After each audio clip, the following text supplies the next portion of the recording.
Okay, everyone. Good afternoon. First of all, I'd like to introduce myself. My name is Imam Salehuddin, and I will be your lecturer for this course, Case Research Method. Um, Case Research Method for the second half of this semester, continuing the course delivered by Pak Aryana. So as an introduction, I just finished my PhD. This is actually 2021. So I just finished my PhD in marketing from the University of Queensland Business School in 2021, February 2021. So previously uh, I taught classes in human resources actually, but now after I graduate from the business school, my focus is in marketing, but I'm familiar with both marketing and also human resources. And currently I'm also the editor-in-chief of Jurnal Manajemen dan Usahawan Indonesia, and hopefully some of you will submit some article perhaps after you graduate to the journal. Before we start, I'd like to know more about my student. So can you please introduce yourself briefly, your name, your major, and also your expectation of the lecture, because every lecturer have their own style and preferences. So I'd like to know what is your expectation of this course, so I can deliver this course better. Perhaps I'll start with Aina. Okay, Aina, can you tell me about yourself and your expectation?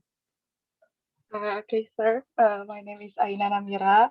Okay. I am from management with finance concentration. Okay. My expectation in your course is that you will deliver the material clearly, but not too formal. I mean, like not too Okay. serious, so we don't have any pressure in your class. Okay. Okay. Sure. Thank you. Sure. So my style is more of a relaxed style. So I'm not that formal. If I'm sounding a bit formal, that's because of perhaps the more often the English language, not my real style. But I'll try to keep it as informal as possible, making it fun as well as informative, of course. Thank you for that uh, uh, input. Thank you very much. Yes, sir. Next question. Next introduction. I'd like to hear from Irina. Yes, sir. Okay, can you tell me about yourself and also your expectation? My name is Hairina, but you can call me Irene. Okay. I'm from management with focus on marketing. Okay. My expectation for this class is that it can help me. You can help me with my final thesis. Okay. Yeah, that's it, sir. Yes.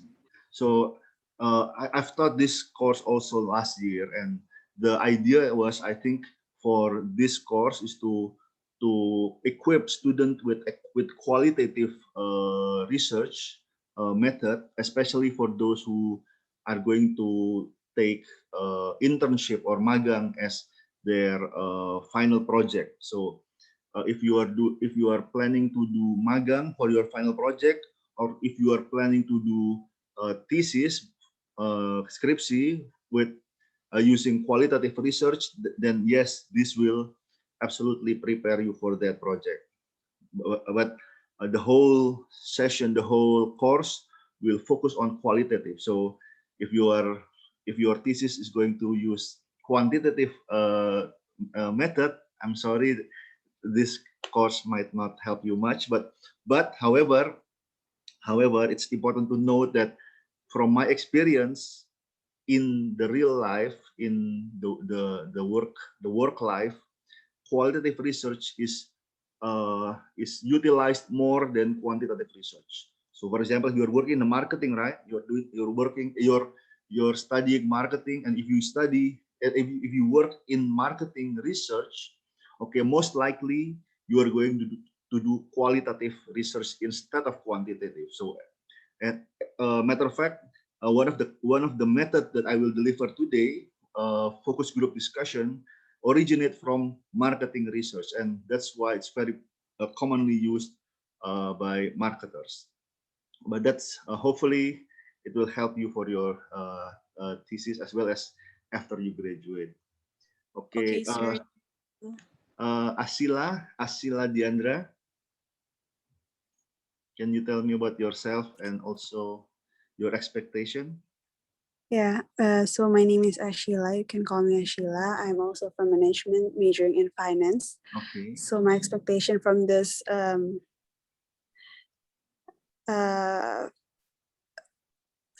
course is so that I can be more familiar with the basic rules of that qualitative research and maybe help me with also my final project. Okay, that's what the same with Irene. Yeah. Okay, thank you, Ashila. The next one, Bianti, can you give your introduction? Hello, sir.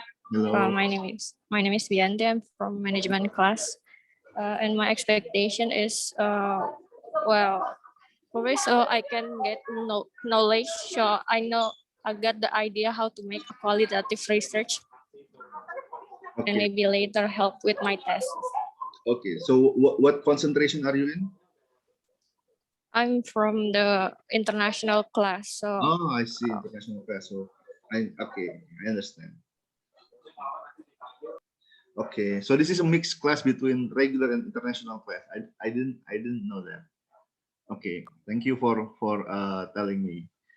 Okay, next one, Daryl Ahmad. Yes. Okay, please introduce yourself. Okay, my name is Daryl Ahmad and I'm from management 2017. Okay.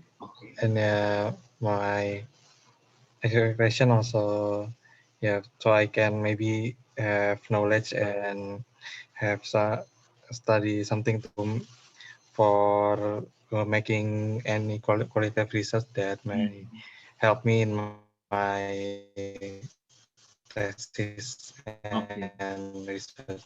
Okay. Okay. So I'm sorry. What is your concentration? I think I missed that.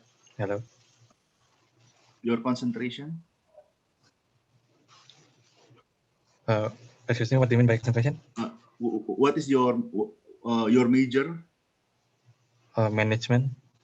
Are you in business, international class also? Oh yeah. I'm also from international. International class. Okay. Okay. So in the regular class, usually there's a concentration: the human resources, the marketing, the finance, and operation. So that's fine. Okay. Thank you for telling me your background. Next one, Dias Rizka. Can you tell me about introduce yourself? Okay, sir. So my name is Diaz. I concentrate in finance. Okay. And my expectation of this course is because I concentrate in finance, I mostly study quantitative research, right? Yeah, so I want a new perspective and deepen my knowledge on qualitative research to balance things out, I guess. Yeah. Thank you. Thank you. Okay. Yes, absolutely. So qualitative research is not limited to just marketing or human resources. Even finance finance people can benefit from qualitative research because it answers a different question from quantitative research. So quantitative research can tell you about what, how many, how much, about the correlation, about the regression, but not about the why. Why does, for example, why does perceived risk reduce? What's the word? Reduce. So why does A correlate with B and other variables? So those kind of questions can only be answered with qualitative research, and especially also the relatively new topic of behavioral finance. I think those are best investigated using qualitative instead of quantitative, because a lot of the data doesn't tell you about why the human behavior that affects that phenomenon. But using qualitative with focus group discussion of investors or interviews, okay, the finance people can understand the logical reasoning or the psychological reasoning behind the behavior of the investor. I think that's quite an interesting topic for finance final project. Thank you, Diaz. Next one, Ezra, can you tell me about yourself? Yes, sir. My name is Ezra Daviano, but you can call me Davin. Okay, I'm also from management, and my concentration is finance. Okay. My expectation from this course is to have a better understanding about qualitative research, so that it can help me with my final projects, be it a thesis or an internship program. Okay, internship program. That's good. Okay. Thank you, Diaz. Thank you, Ezra. Next is Fatoni.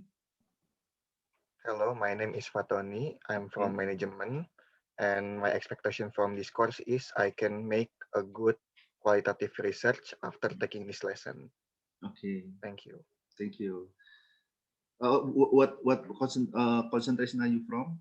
I'm from finance. Finance. Okay. Thank you. Next is Hanif. Sorry, Furqan. Furqan first. Good afternoon, sir. Good afternoon. My name is Furqan Ansori. I'm usually called Furqan. Furqan. I guess my expectations for this class is more or less the same with everyone else. Okay. It's just to understand, I guess, how to conduct a good qualitative research. Okay. And hopefully it can help in my preparation to make my final thesis. Okay. Which concentration are you in? From the international class. Okay. Okay. Yeah. That's fine. Thank you, Furqan. The next one is Hanif. Good afternoon, sir. I'm Hanif. I'm from finance management.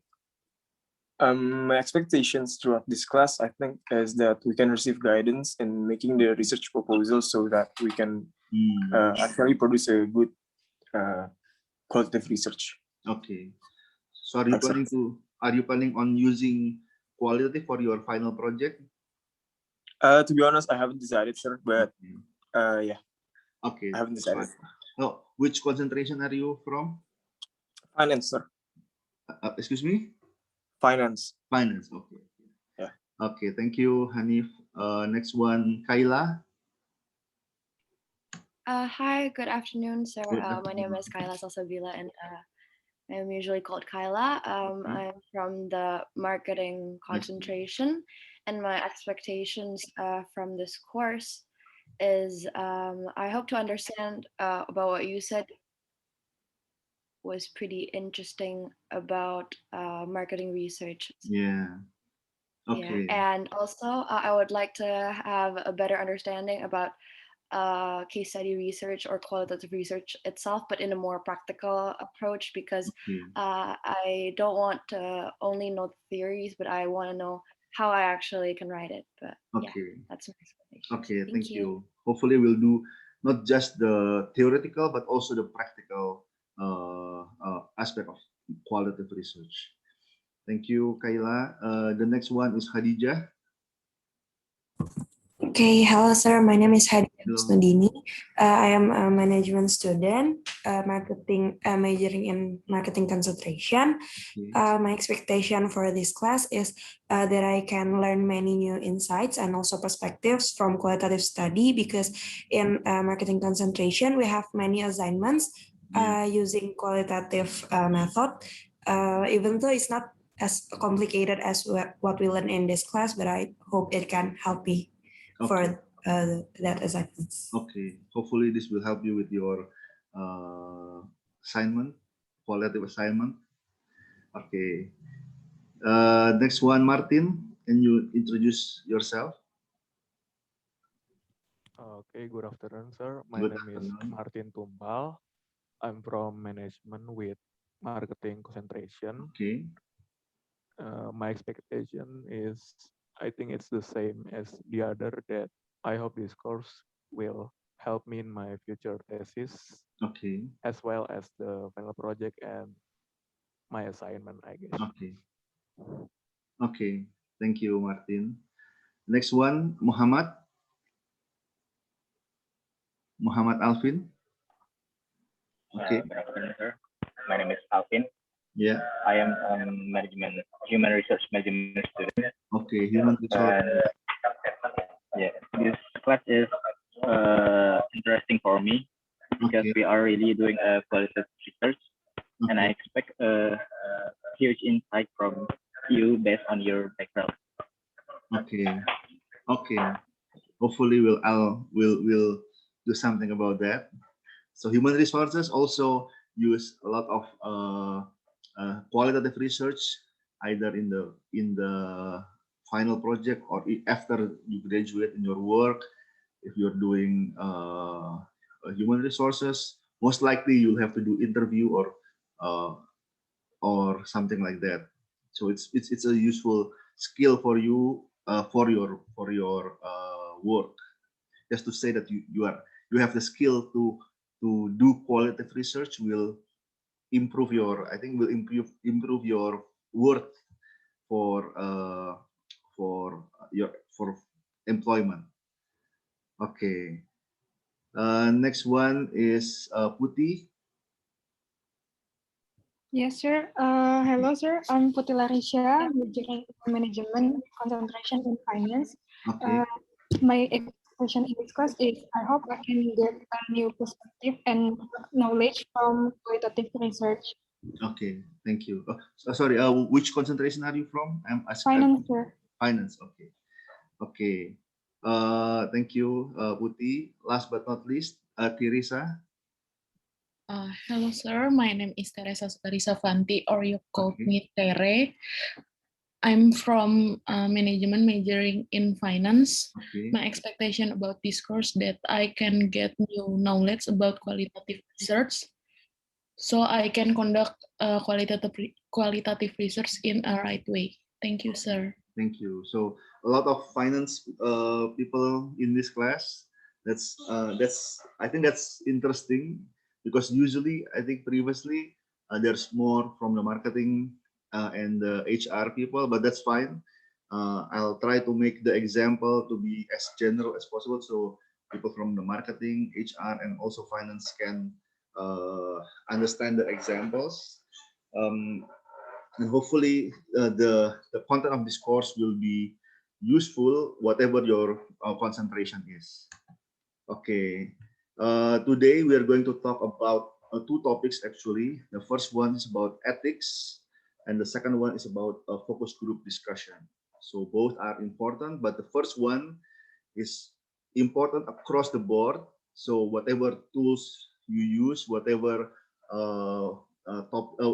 concentration you are in, you have to know about research ethics, because if not, there will be potential for a violation that is not desirable, of course. Okay, let's begin the topic. Okay, sorry. So, okay, that's fine. I'll skip the. Okay. So the ethical issues. So the first topic will be ethical issues in qualitative research, and this is from the Miles and Huberman, chapter 3. So, okay.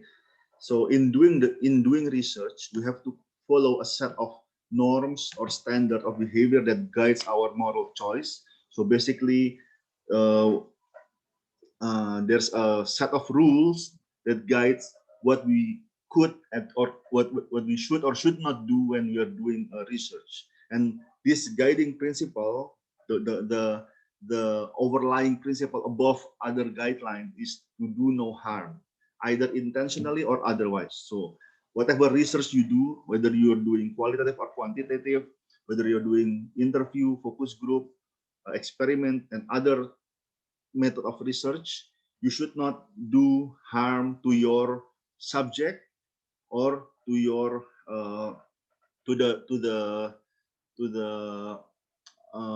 the public in general. And the primary mechanism to ensure that you do no harm is to have informed consent, and this is regardless of tools. So even for a quantitative researcher, you still basically you still need to have informed consent. However, the consent might be applied differently. It might be implied. For example, if a company have published their annual report in an open repository, so it's implied that you have consent to use information from that annual report. So that's the implied informed consent. But if you are doing interviews, or if you're accessing private data, then you have to get an explicit consent form from the owner of that data. So in this case, we have the subject of the study or the provider of the data must have full knowledge of the purpose, the risk and the benefit of the study, and consent voluntarily. So there's no forced. For example, if I'm the lecturer of this class, and then I forced everyone in this class to fill a questionnaire, that is not informed consent.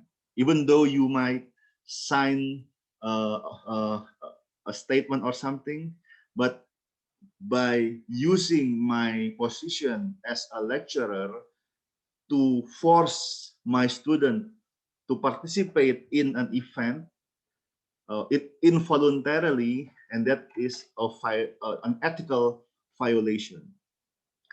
If the informed consent is not met, then absolutely the very basic ethical research ethic is violated. You don't have to look at other violation, because the main one, the basic one, is already violated. But if consent is already obtained, then we can see the derivation of the informed consent. So sometimes, even though people have signed informed consent, but there are things that you cannot do even if you have informed consent. So that's why we need to know about the do's and don'ts, the things that you should or you should not do in doing research. And I think examples of this violation is already prevalent. I think last year there was a case, a scandal that involved a student doing research for his undergraduate thesis. He's from psychology, I think. Do you know about scandal Bungkus something? So he makes photographs of people being tied or being wrapped in a tight fabric or something that's for something sexual, without consent or without informed consent.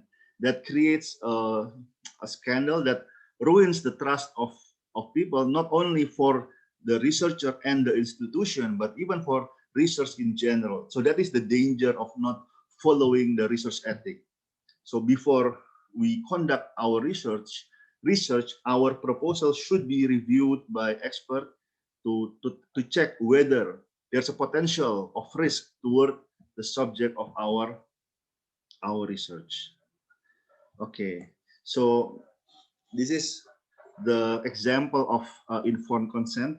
The question that usually asked by the study participant. So basically, you need to inform them of this 9 element, how much time and effort will be involved. For example, 30 minutes for an interview or 10 minutes time for filling a questionnaire. That's usually the common time allocation. But if your study require more than 10 minutes or more than 30 minutes for an interview, then you have to be explicit that this study might take more time. For example, there's a lot of question that needs to be answered. This needs to be explicitly mentioned in the informed consent, so they know that they have to allocate a certain times, perhaps even because they have to balance with their own availability, their own time availability. And the second information is what kind of data collection is involved. For example, are you doing observation, interviewing, journal writing, a survey, and so on. So because different types of data collection requires different level of effort and also of different level of intrusion. For example, if you need to collect data by installing a CCTV on an office, for example, to see the behavior of the office worker, or perhaps if you need to collect data by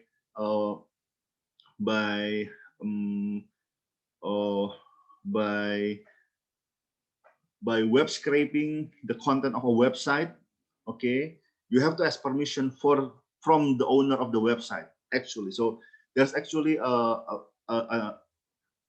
rules that some people obviously missed about online ethical issues regarding data obtained online, for example, from social media data. It's not free data.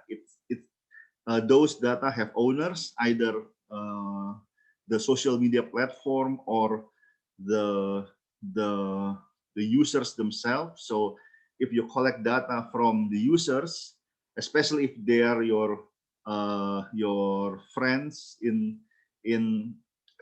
which means their connection, so you access their data through your social media account, that means that you use your privilege as a connection to access other people's data. You have to get the consent from the owner of the data before you do your research.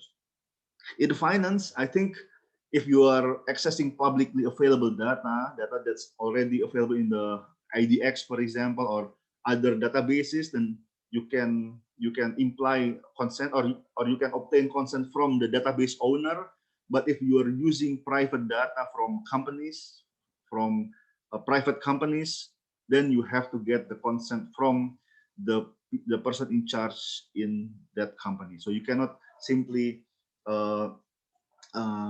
use, for example, if someone leaks financial data on the internet and then you got that and use that, that's not ethical, because that financial data, that leaked financial data, even though it's available online, it is owned by somebody that you don't have permission. So that's why consent is very important. The third one is participation voluntary. So it needs to be voluntary. There's no pressure, and even you cannot force somebody to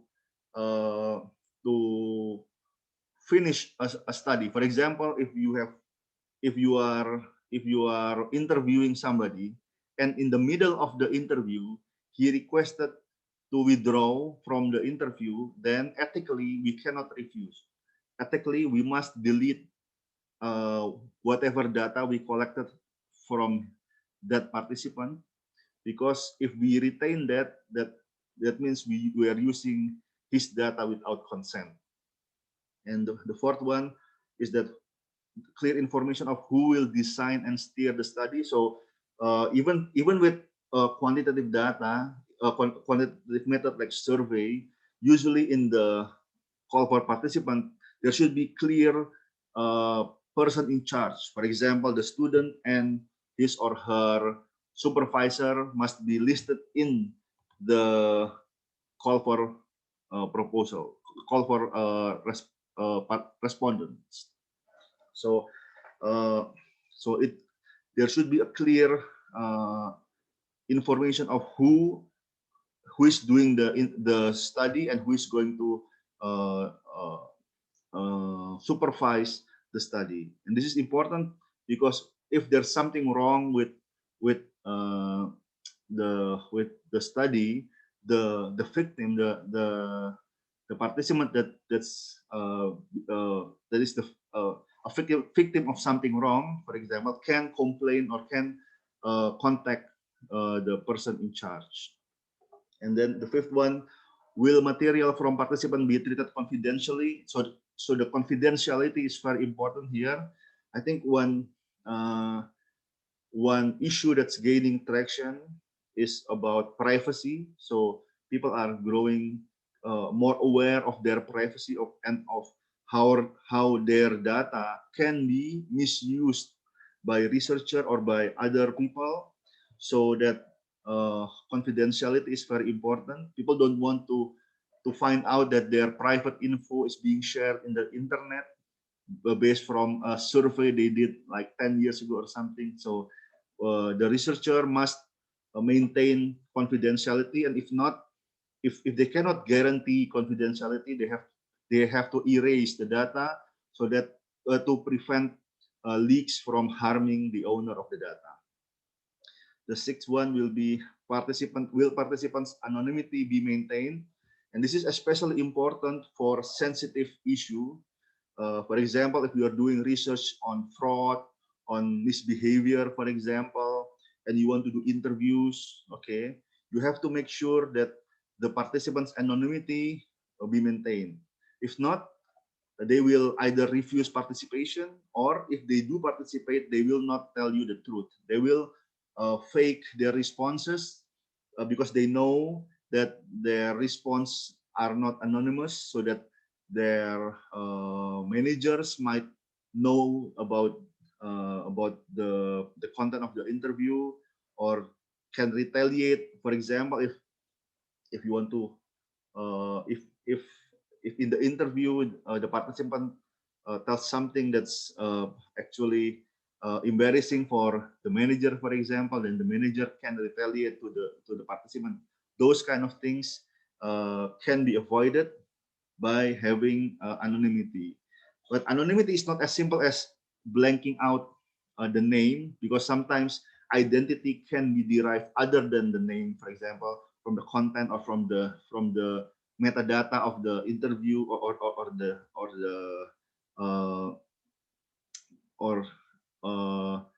private information that's implied in the content of the interview. Those kind of information also needs to be blurred, so that the basic issue of anonymity is that the subject or the source of information, the informants, cannot be identified from the content of the interview.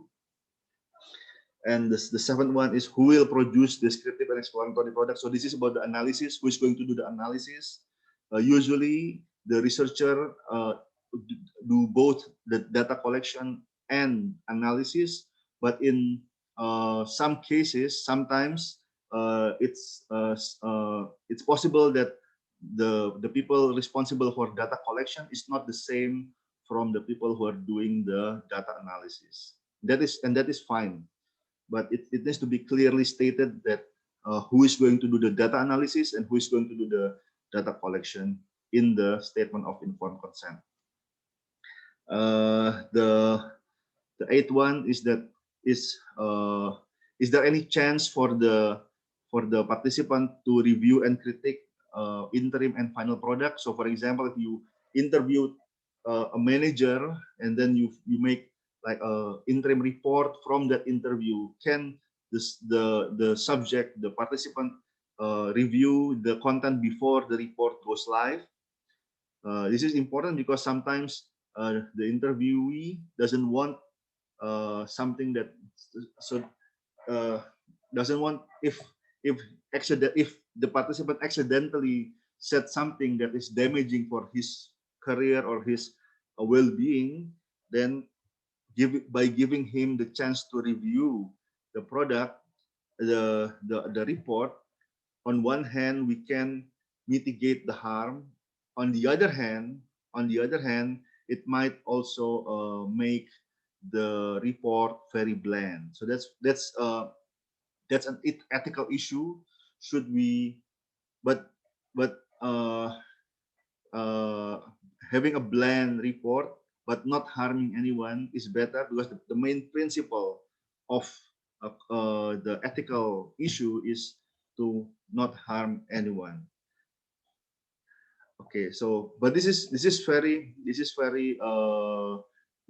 difficult to balance, because sometimes your research to be beneficial, to contribute something, sometimes you need to identify weaknesses, or you need to identify flaws, or perhaps a poor performance, for example, but you have to make it in a way that is constructive and not destructive to some of the stakeholders. So qualitative research needs to balance between what is the interest of the stakeholders, and how does the report can benefit all of the stakeholders that's involved in the qualitative study, and not just from one or two point of view. Because with poor handling, your recommendation could harm some stakeholders, intentionally or not. So that's why it's important for the researcher to give opportunity for the participant to review the report. The ninth one, what benefit will accrue to both participant and researcher. So for example, if you have incentive, so you have to be clear, but what is the incentive? Is it lump sum, or is it randomized? Some research will have a randomized benefit. For example, there will be 10 people who are going to receive 50,000 rupiah GoPay, but there will be more than 10 participants, so there will be perhaps 1 in 100 chance, or 1 in 20 chance of getting the reward. This kind of arrangement needs to be strictly stated in the informed consent. Okay, so the next issue in ethical maintaining ethical integrity is that the researcher must maintain his or her own integrity by maintaining truthful reporting of the result. So they cannot manipulate the data or using false data. And I'm sorry to say, this happens sometimes with researchers. Sometimes they eliminate unfavorable data if the data does not support his or her theory, and that happens, and this needs to be avoided. So the researcher must be truthful in reporting the result, either positive or negative result. Okay,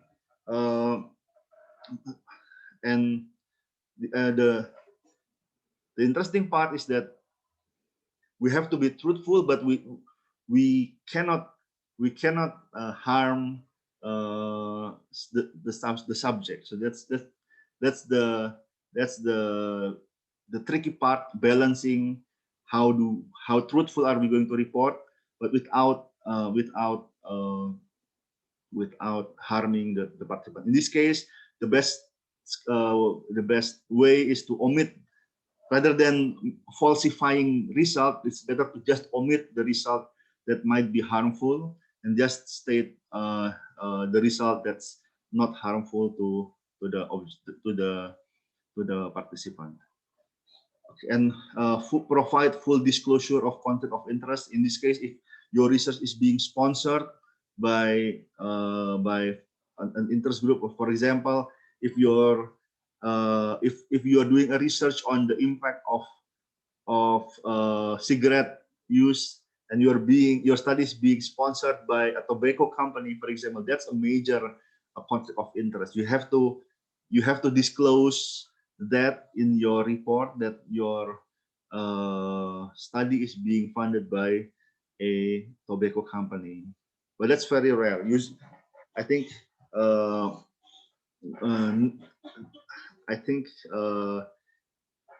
those kind of research should be avoided, because it's so the researcher should not accept sponsorship from sources that clearly conflicts with the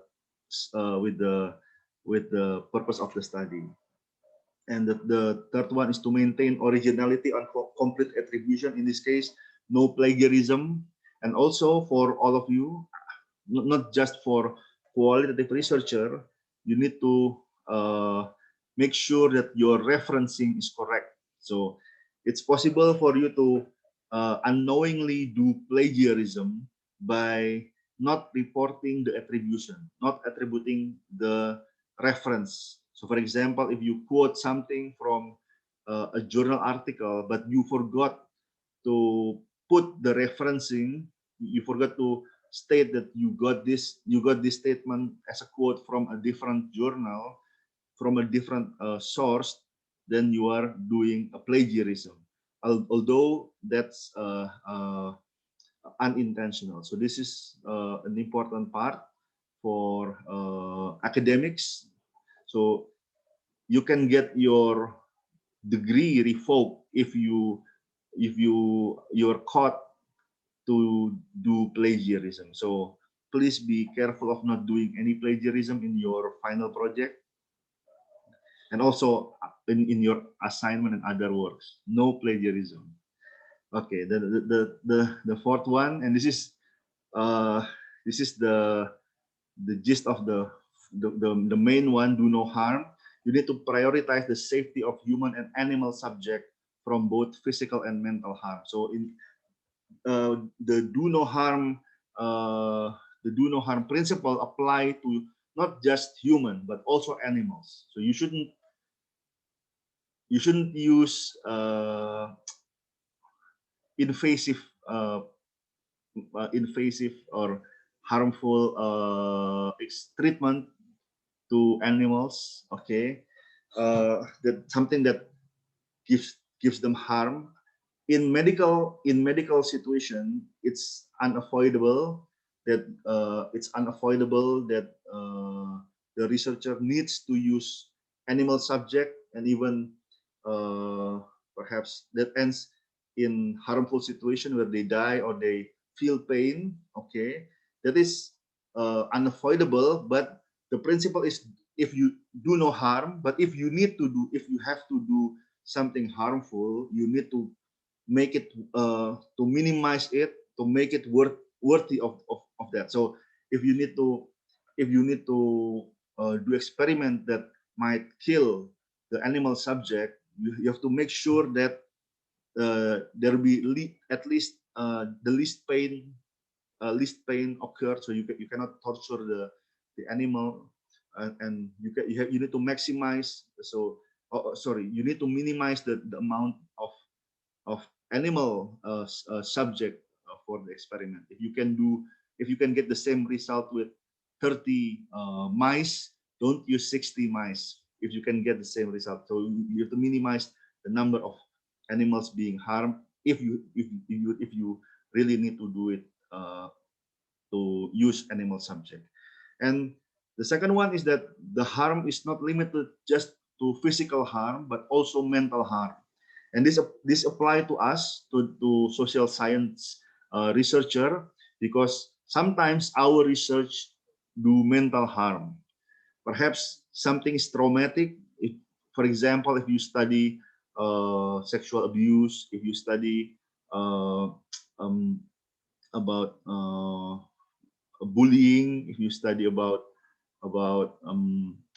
something distressful, something depressing, those kind of probing could open old wounds and do mental harm. So please be aware of the question that you ask and how you ask the question. Some sensitive question can be made to be less harmful by wording the question into something that's less invasive. So, for example, if you want to sometimes if you want to probe about past sexual abuse, for example, you can make it as if it's hypothetical. So it's, or you can soften the blow by avoiding judging words or something. So those kind of things reduce the harm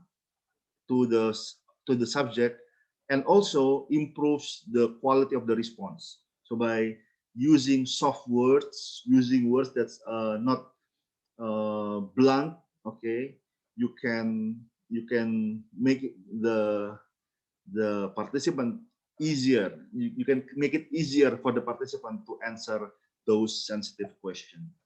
Plus, you create less harm for the subject. Okay. The next ethical issues is to maintain the research integrity throughout the study. So not just at the beginning of the study, but throughout the study. In this case, there are six points of note. The first is the worthiness of the study, the contribution to the greater good. So how does this research benefit the society as a whole and not just the researcher or the company that the researcher works? So in this case, sometimes doing harm might be balanced by the contribution to the greater good. So in the medical situation case, for example, with the COVID pandemic, the way to create the vaccine, I'm sure before they do human trials, they must have done animal trials, and there might be a couple of them. Some of the animals subject are harmed by the process, but it contributes to the greater good. So it balances between the contribution to the greater good and the harm created by the research. But as long as the research can minimize the harm and maximize the contribution, then the committee, the research ethic committee might approve the research. But if your study doesn't have any contribution or doesn't have significant contribution, but creates harm for the subject, then absolutely, if I'm sure the research committee, if your studies was reviewed by a committee, that committee will reject the proposal. So in social science, I don't think currently the research proposal is being reviewed by an ethical committee, but it should actually, or at least it's the duty of the supervisor or the proposal reviewer to make sure that the ethical standards is being met, especially if the subject is sensitive. Okay, the second one is competence, the ability of the researcher to conduct the study. So it's very important for you to know how to do the study well, because if you don't, so you will waste a lot of time and effort, and not just your time and your effort, but also the time and effort of the research subject. So you have to make sure that you have the capacity, you have the capability to conduct the study well, or if you can't, you need to get help from those who have the expertise. So if you are doing qualitative research in your final project, it is my strong recommendation that you select a supervisor, a thesis supervisor that knows qualitative research. I think some people in the marketing, and I think there are people in the marketing and in the human resources people. There are lecturers in the human resource and the marketing concentration that knows qualitative research, and in the finance, I'm not too sure. I'm not too sure who, but I think that's an important issue. So if you want to do qualitative for your qualitative research for your final project, you need to find a supervisor that knows how to do qualitative. So you cannot force a supervisor that has background in quantitative to supervise research in qualitative, because that supervisor will not be able to help you a lot in doing your stuff, in doing the research. The third one is cost and benefit. Does the benefit from to the participant outweigh the cost of resources they invest? So this is similar with the worthiness of the study. So with higher worthiness, it means that the cost and benefit, the benefit outweighs the cost. But if it's low worthiness, then the cost outweighs the benefit. So it's similar with the worthiness of the study. And maintaining research and integrity, this is similar. The research quality is similar with competence. So avoid doing poor science. So if you don't have sufficient competency in doing qualitative research, you will most likely do poor science, like sloppy data recording, insufficient reporting, undisclosed conflict of interest, and so forth. So make sure before you do any research, make sure that you are familiar with the method, or that you can ask your supervisor on how to do the research. So I know that you are students, but you have to do research. So you have to balance between competence and the project. So either you learn by yourself or ask from an expert, not just your supervisor actually, but mainly your supervisor, but also other lecturer, other researcher that are willing to guide you in the correct method of doing qualitative research. So if you are going to do qualitative research for your final project, and if your supervisor cannot give you enough guidance, you can ask other lecturer. That's fine. You can ask permission. You can ask me. You can ask me how to do this, how to do that, according to the ethics. So to make your study worthy, high quality, without sacrificing the time and effort of everyone involved. Okay. The fifth one is the ownership of the data. So make certain that all ownership agreements are specified. So who owns the data in the interview? In this case, if you are doing interview, if you're collecting data from an internship program magang, you have to make sure that you get the permission from the data owner. For example, if you are using data from that company, make sure and have it in writing. Have it in writing. Make sure that the owner of the data gives you consent to use the data. If not, then the owner of the data can create problem by refusing. So, for example, if you are doing an internship project, and then once you finish the internship, and then, for example, if you want to publish that research, or if you want to mainly if you want to publish, and then the company refuse to publish the data, that can create problems. So my suggestion is to get the consent, get the agreement in writing for the ownership of the data, for permission to use the data in your research, and also in publication if you plan on publishing the research. And this is important to minimize risk to respondent if the data fall into the wrong hand. For example, I know that some scammers get the data of the private data, names, phone numbers, email addresses, and sometimes those data are obtained illegally, or they are obtained by perhaps leak from other database. So for example, either they're being hacked or they are sold to the a third party that use or misuse the data. So this is the potential risk for the respondent.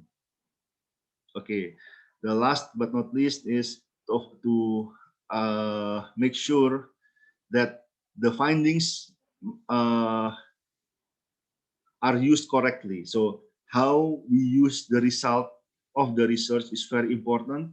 We don't want our findings to be misinterpreted and misused to support wrong policies. Okay, so okay, or can be used by organization at the cost of the society. So you indirectly caused harm to the society by letting a third party to use your result for their benefit at the cost of the society. So this is the ethical issues that we have to maintain, and not just for qualitative research, but there's an emphasis if you are doing qualitative research, because I think that because qualitative research process is much more personal compared with quantitative research, the adverse effect is that the potential harm from qualitative research is even bigger than quantitative. So if, for example, if you participate in a survey, in an online survey, and the data got leaked, then there's an issue of misuse of your data, but usually probably the impact might not be too big. Perhaps they know your name, they know your phone number, they know your consumption habit, for example. But if you do an interview and then you've disclosed your experience through that interview, and perhaps mention something that's shouldn't be mentioned, like telling about your views, or your views on certain topics that's controversial, and then that data got leaked, for example, in social media, and becomes viral, for example, that can be very detrimental to your well-being. So that's why researchers qualitative researchers should take even greater care of their data compared with quantitative researcher.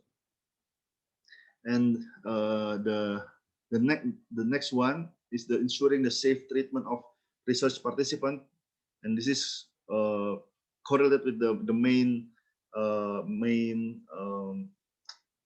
principle of do no harm, is that to ensure the safe treatment of research participant or subject. So the first one is vulnerable group.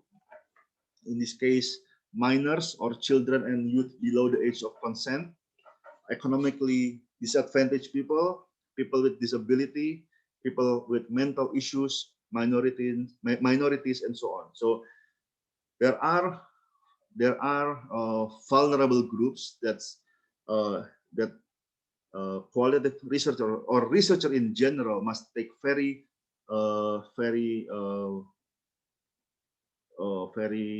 careful approach when involving them as a participant. For example, if we want to study minors, like children or youth below the age of consent, we cannot ask them for their informed consent because they are below the age of consent. So that's why if you are to interview children, you need to get the consent of their guardian, so their father, their mother, or their legal guardian. their uncle, for example, if they don't have parents. So make sure that the the parent understands the consent and how the research might affect their children. And also economically disadvantaged people, people with disability, people with mental issues. These people, they are, even without our studies, they are being disadvantaged. They are, perhaps they receive some form of harm from the society, from the way, from the ordinary life, even without our intrusion, even without our without participation in our study. So we need to take greater care to make sure that our study doesn't add more harm to them on top of what they are currently experiencing. So, and this is very important because sometimes we focus more on ourselves and how to complete our final project on time, to graduate on time, but we cannot disregard that our research might harm if our research involve these people, the economically disadvantaged, the people with disability, people with mental issues, minorities. These people, they have to be treated with an extra care. That's the important part of it. The next one is sensitive issues. Some issues are sensitive to be researched. For example, illegal activities, misbehavior, traumatic issues, trade secrets, cultural or religious taboos. So this kind of issues can be they can be harmful if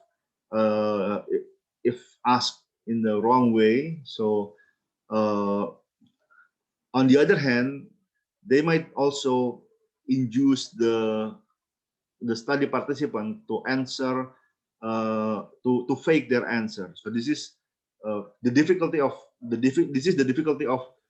researching sensitive issues. On the other hand, sometimes the interesting parts are in the sensitive issues. So this, for example, for human resource people, I think organizational misbehavior is one of the interesting part of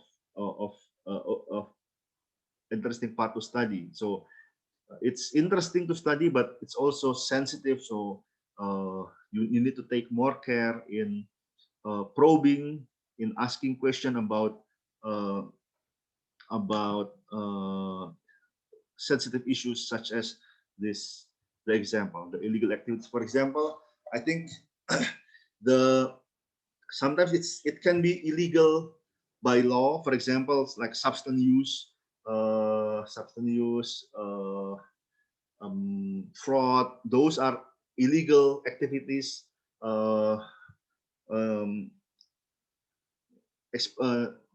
Nationally, so it's illegal nationally, but there's also illegal activities that's forbidden by the firm or by for example by the rules of the company. For example, cyber loafing might not be illegal by law, but it's illegal by the company regulation. So cyber loafing means using company time or company infrastructure to serve the web, to serve the internet for personal use. So those kind of things might not be illegal nationally or by law, but it's illegal by company regulation. So that's also considered sensitive issues. Okay. The last but not least is the deception protocol or debriefing. So sometimes, especially if you are investigating something that's sensitive, you need to do like a deception protocol, in which you don't tell the participant upfront about the purpose of the research. So you tell them at the end. So sometimes even sometimes at the beginning you gave them false information just to keep the deception protocol, and this is allowed under certain circumstances. So if the the subject of the research is worthy of the deception, sometimes it's okay. However, you need to do debriefing. You need to tell them at the end the real purpose of the study, and you need to ask of their consent if they still want to, whether they still want to participate in the study. So in that case, if you use deception protocol, and then the participant, after you do the briefing, the participant refuse to participate, then you need to delete the data. So that's the ethical norms. So if even if at the end of the study, once you've done the interview, once you've done the focus group discussion, for example, and then one or more of the participant wants to withdraw from the study, then you need to delete the data. Okay. Okay, so there's actually two more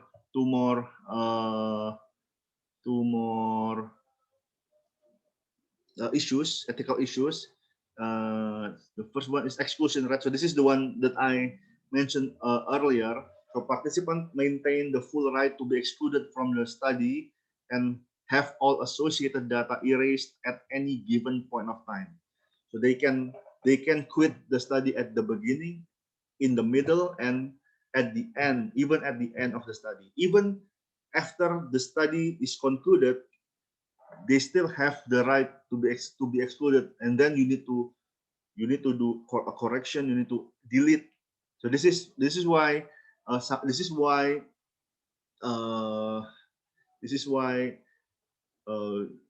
being ethical is sometimes quite difficult, because you need to make sure that your study is not harmful. Because if your study is harmful and they want to withdraw from the study, you have to comply and erase their data, especially if your findings from their data is harmful to them. So ethically, we cannot use the data that we collect voluntarily from the participant to create a recommendation or create a finding that's actually harmful for them. So that's unethical. So that's why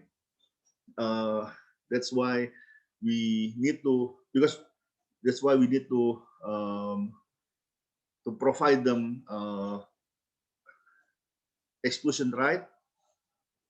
And also, this is related with the last issue on ensuring safe treatment, is about privacy, confidentiality, and anonymity.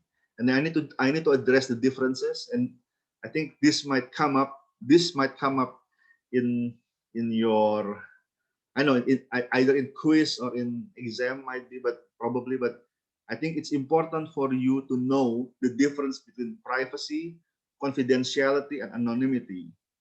So privacy is the control over others' access to oneself. So if I don't want people to access my Facebook data, for example, so I can control whether other people access my data, whether other people can access my data or not, and that is privacy.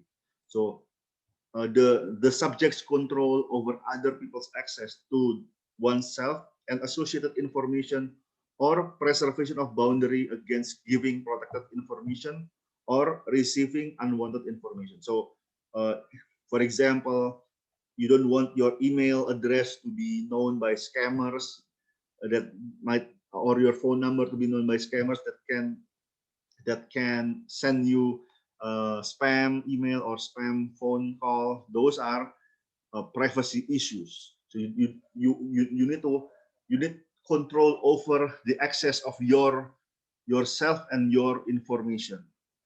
Confidentiality is the agreement with a person or organization about what will be done and may not be done with their data. So in the confidentiality, it depends on the agreement. What is the agreement with the owner of the data? If the owner has given full permission, even though you publish that data, it's still confidential because that's according to the agreement. But if in the confidentiality agreement, the owner of the data limits your ability to publish. For example, they want like a 5 years embargo. They want you to withhold information for 5 years before you can disclose their data, and that's confidentiality. So you have to obey. You have to obey the agreement by not sharing, not publishing the result by 5 years. That's confidentiality. And last but not least is anonymity, in which a lack of identifier information that would indicate which individuals or organization provided which data. So, privacy and confidentiality applies when there is no anonymity. Okay, so if there is no anonymity, if there is a clear identifier or information that would indicate which individual or organization provide which data, then you need to be aware of privacy and confidentiality concern, because they want to control over access to themselves, and they might want to have an agreement with what can or cannot be done with their data, because they are identified in the data, because there is no anonymity. However, if you have full anonymity, if you make sure that in your data no person or organization are identifiable, can be identified from the data, if you can ensure that, if you can ensure anonymity, then there will be no privacy and no confidentiality concern, because there is no privacy concern because there's no identity involved in the data. It's anonymous. There's no confidentiality because there's no identification. So what agreement can be made? So sometimes anonymity is part of the confidentiality agreement. So part of the confidentiality agreement is that all of the data needs to be anonymous. The researcher must make sure that the owner of the data is anonymous, cannot be disclosed in any way that can be identified from the data. So this three concept is interrelated. It's separate but interrelated. So you need to be able to tell the difference between privacy, confidentiality, and anonymity. Working together, they can help make sure the safe treatment of research participants, especially regarding their personal information and data. Okay, so these are the main issues in research in general, actually, but it's heightened in qualitative research. Before we move on to the methods of focus group discussion, is there any question? Can I have a question from the student? Is there any question about ethical issues, about consent, about vulnerable groups? Please don't hesitate.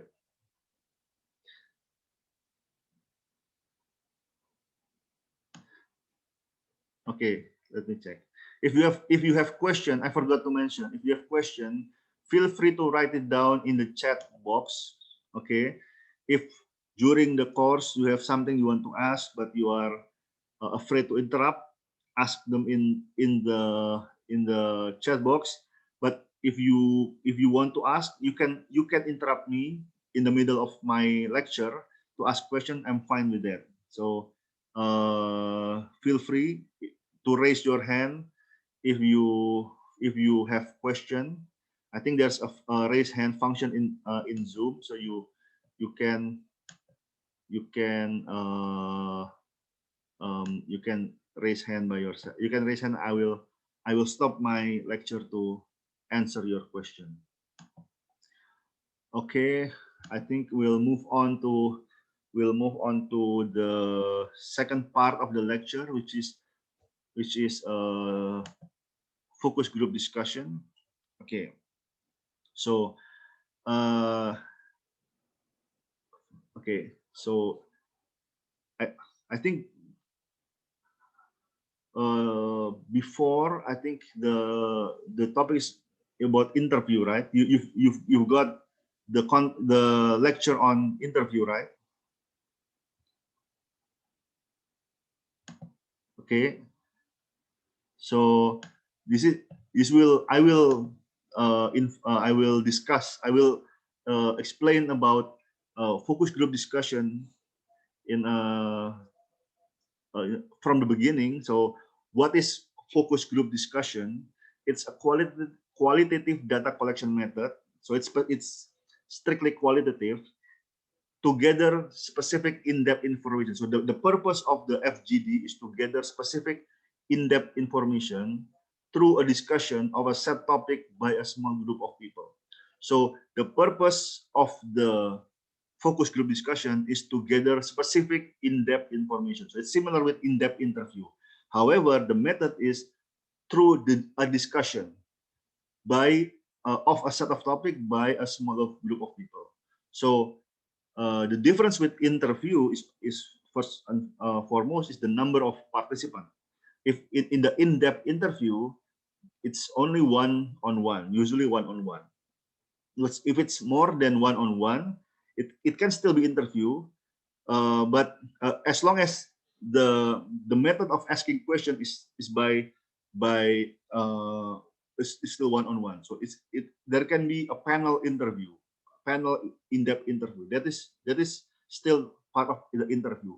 But once the data is collected by discussion between the participant, then that is a focus group discussion. Okay, so for example, if I am the interviewer and I have 3 interviewees and I question them one by one without allowing discussion between the three interviewees, that is panel interview. That is not focus group discussion. Why? Because there is no discussion between the 3 participants. That is strictly a panel interview. One interviewer, multiple interviewee. But if the data collection is done by one moderator giving questions that are discussed by the participant, so the 3 people, the participant of the FGD discuss the question, that is FGD. So without discussion, it's not FGD. So it's simple by the name, but sometimes people can confuse between a panel interview and a focus group discussion, and it needs to be a set topic by a small group of people. So FGD has a limited number of people. I think usually between 5 to 10, maximum of 10 people. But if it's more than 10 people, then that's no longer a FGD. That's a conference perhaps, but that's usually less desirable. Okay, and for the set topic, so the word focus group, focus here can be divided into 2 parts. The first focus is that the characteristic of the respondent of the participant is similar. The second one, focus, means that the topic of the discussion is focused, is limited. And so that this is both are correct. So in focus group discussion, usually the characteristic, the background of the participant are said to be similar, and the topic of the discussion are limited to a small set of questions. The second one is that the in-depth information collected from FGD usually focus on the why and how of a given phenomenon. But this is similar with interviews. Interviews also focus on why and how. The difference between interview and FGD topic is on whether the focus is on individual or a group dynamics. Okay, so for example, if you are studying about individual decision or individual phenomenon like preferences or like attitude toward something, or like how do I say it? What's the, so it's like individual behavior, something that you do by yourself. And so that's more of an in-depth interview type of question. But if you are studying something that is done publicly, for example, social media behavior, or for example, consumption of product that is public consumption, like for example cars, because you use car outside your house. But for example, toothpaste, they are private consumption. You don't brush your teeth outside or in front of the camera, but you brush your teeth by yourself.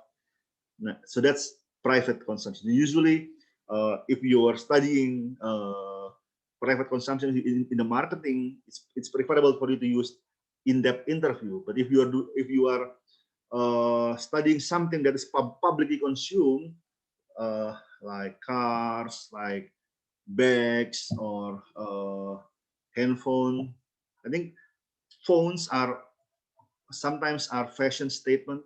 So let's consider public consumption. So those are better studied as a group rather than as individuals. Okay, groups are focused because you have gathered individuals. Okay, this is already explained. In the FGD, the researcher play the role of moderator, inducing all members of a group to express their opinion, but with minimum, if any, direction. So this is the difference between interviewer and moderator. In the interviewer, in the interview, an interviewer, they ask question, and with no question there will be no answer. So the amount of answer usually correspond with the amount of answers. On the other hand, moderators aim to induce information, induce opinion from all members of the group with minimum, if any, direction. So if possible, the information are being probed by the group rather than by the moderator. So the role of moderator is to just to guide the flow of the discussion, but with minimum interference. So in the case of interviewer versus moderator, I'd say that the task of moderator is more difficult. Why? Because they have to guide the interview, the discussion without interfering too much. On the other hand, an interviewer, they can simply read out a list of questions, and that's still okay. So that's still okay as an interview. But if you do the same with moderating an FGD, then most likely you will not get a good result, because moderating an FGD is much more emergent. Things happen outside expectation more frequently because of the group dynamics compared with just in-depth interview. So moderators should be more creative in asking the question, in managing the flow of the discussion, in eliciting information from passive members. This skill is even more important for moderator. Okay. Why focus group discussion? I've mentioned that FGD originates from the media or market research. So it's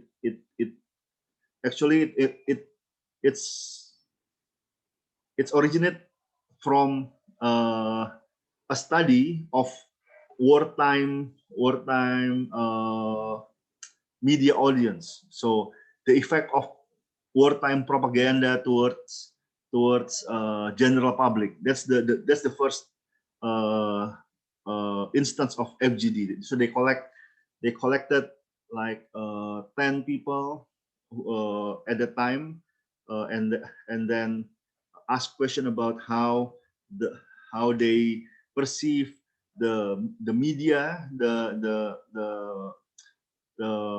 military propaganda during the World War II. So it's quite a long time ago, around it's from around 1940s. So it's but then it moves from that study to media or market research, and as a way of collecting data about how sample audience might have perceived a particular radio program or other types of mass media, and also from advertising. So usually, I think much more recently, the FGD is used in advertising agency to know or to test an idea or a concept. So for example, the advertising agency develops a concept and then ask a group of people to discuss that ad concept. Sometimes they develop more than one concept, and then they want the FGD to assess the different concept and compare and contrast them, and then find the best one, the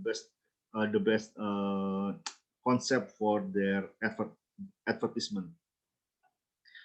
FGD facilitate a free and open discussion among the participants, resulting in the generation of new ideas or concept beyond the individual input of participants. Okay, so in-depth interview, usually the input is what is known by one people by the interviewee. So it's limited to the input of the participant. However, using in-depth interview, using focus group discussion, what comes from the discussion, because of the group dynamics, the sum can be greater than the whole can be greater than the sum of the components. So for example, we have people from marketing, human resources, operation, finance, for example. If we interview them one by one, we can get their expertise one by one. So we can get human resource expertise from the human resource student. We can get finance expertise from the finance person, and so forth. But if we put them in a group and tell them to discuss a topic, for example, about a business proposal, for example, then we get something interesting. So the result of discussion is not simply the addition of HR plus operation plus finance plus marketing, but something that's greater, something that's integrated and should be synergized. So that's the goal of FGD. Sometimes unexpected things comes from FGD beyond the normal the normal input that comes, the normal output that comes from interviews, and this is very useful for decision making. So that's why I think even now one of the current methods of marketing research is to do FGD. However, of course, with the pandemic, the way they ask questions is now moving online, so online focus group discussion, and that can be more difficult to manage because sometimes you can elicit more discussion offline with face-to-face focus group discussion, but sometimes but with the pandemic, and this is also true with your group assignment, you will have to do the research online, whether the in-depth interview or the focus group discussion, and so you will experience how how tricky it is to manage a discussion online compared with face-to-face. Also, a focus group is not static, so the moderator can bring any changes in order to better facilitate the discussion. This is the difference with interview. Sometimes interview can be emergent, but more for structured interview, there should be no surprises. So the interviewer should stick to the question. That is structured interview. But in FGD, there is no such thing as a structured FGD. In FGD, it's all of it is emergent because of the dynamics, the group dynamics. You cannot be you cannot be as structured as in an in-depth interview. You cannot be as structured in FGD as in an in-depth interview. So that is the difference between the difference between FGD and in-depth interview. So this dynamism allow better result in terms of information derived by focus group. So if you stick to the question,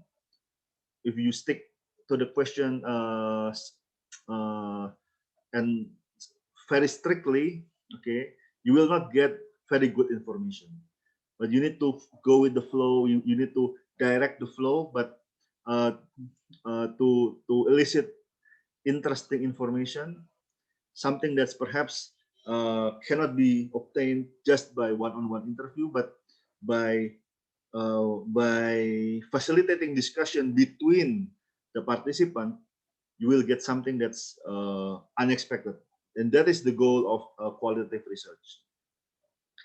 Last but not least, so expression other than those in verbal form can provide researcher with useful insight. So sometimes the verbal cues, the information from verbal cues is more interesting than the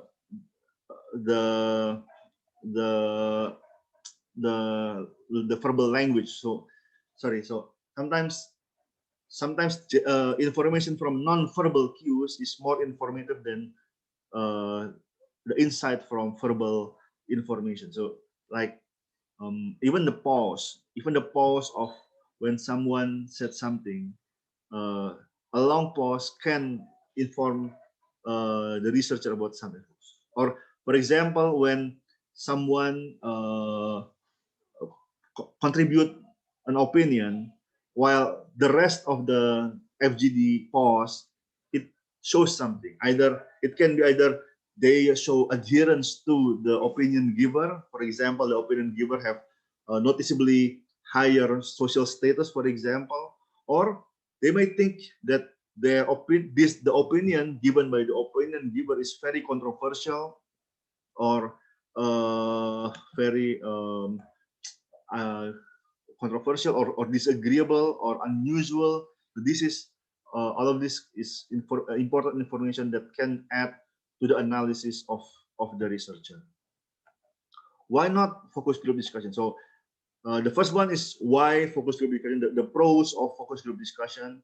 And now we discuss the cons of focus group discussion. Why not? Because though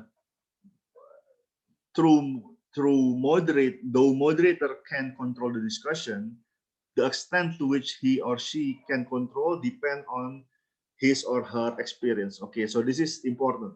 So to do FGD, you have to have the skill to moderate, to facilitate the discussion. If you don't have the skill, if you don't have the experience, it's better to stick to a structured interview. However, if you have the experience, if you have the skill to guide the focus group discussion, you will find that doing FGD is sometimes more worthwhile and with less cost than in-depth interview. So you can collect data from people in one go rather than doing them one by one. And however, the problem is that inexperienced moderator may face problem in controlling some participants who try to dominate the group. So sometimes a participant tries to dominate the group perhaps he or she thinks that they have higher social status, or they have interest in the discussion, and so they need to they need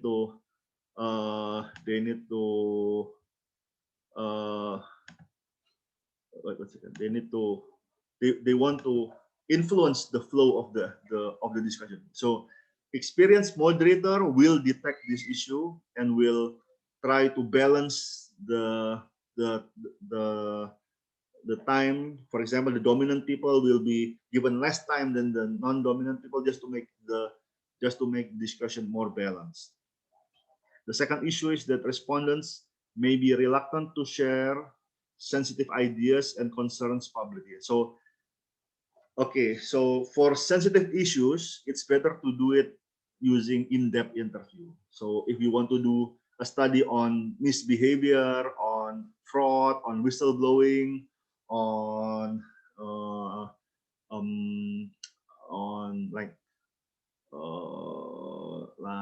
gambling issues or bad habit, other sensitive, for example, religious taboos, for example, I think it's better to do interviews rather than focus group discussion. It depends on the topic. So, for example, if you want to study about like how Muslim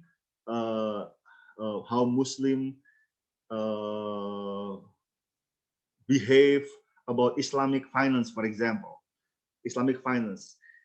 Sometimes if you collect the respondent five or more in a group and ask question in a group, their answer might be more formative. So they will not be truthful. Sometimes they will not be truthful in their answers because there is a religious taboo with sometimes associated with Islamic finance. But if you ask them in an interview, they might be more forthcoming in expressing their views rather than in a forum where, so there will be pressure from other people against saying something that's against the religious taboo. So that kind of issue can happen. So be aware, be mindful of that problem that might exist.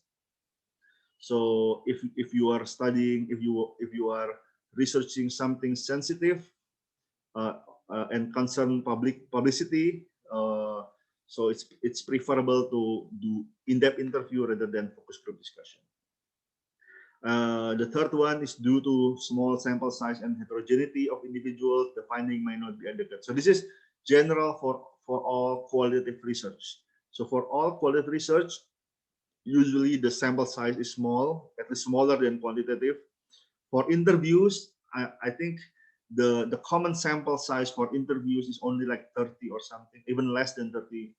And for FGD,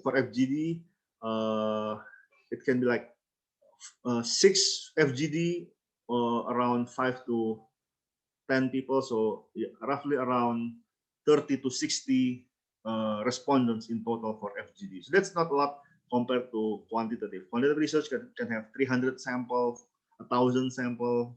For finance, the sample can even be like thousands of financial data. So the sample size will be very large. But for qualitative, in general, usually even 100 sample is already considered a lot for qualitative. 100 respondent, 100 participant is already a lot. But I have to add that the difference with the difference between quantitative and qualitative, sometimes for qualitative you can say how many people participate in your study. That is sufficient to assess the sample size. But for qualitative, it is not enough to know how many people participate in your study, but you have to ask the time, the hours. So for example, if you interview 30 people 5 minutes, it will be different from interviewing 10 people 2 hours. So usually the total hours of the interview matters. Okay, so 30 people, 5 minutes is only 150 minutes. But 10 people, 2 hours, that's 1,200 hours. So that's no, minutes, 1,200 minutes. So that's the difference in the number of sample and the length of the interview. Usually in qualitative you have to report not only the number of sample but also the length of the interview or the FGD, so the reviewer, the reader, can assess the amount of data. With longer interview, with longer FGD, usually more data are collected compared with shorter FGD. So you need to report both the sample size and also the length of the duration of the interview or the focus group discussion. And having said that, even though you interviewed like 100 respondents, 100 samples for 1 hour each, that's a lot of hours, that's a lot of data. However, it still won't be adequate to make projection, to make a generalizable conclusion. So because the purpose of qualitative is not to get a generalization, but it's about interpolation.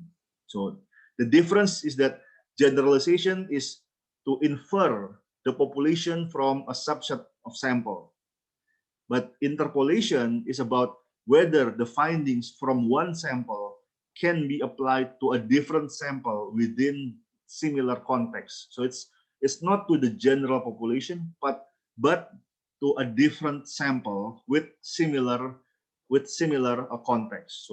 So for qualitative research, you need to report on the context of the study, the background of the respondents before you can make a valid conclusion, because your conclusion will be valid mostly in the context of your study. Outside that context, your findings might be absolutely inapplicable. So that's why you have to be clear about the background, the context of your sample. The last but not least concern is that FGD can be very artificial. It influences the respondent, the expression of the respondent, and may cause them to act unnaturally. So focus group discussion is not the natural way of people sometimes. So basically in FGD, we force people to discuss something that sometimes usually they don't discuss.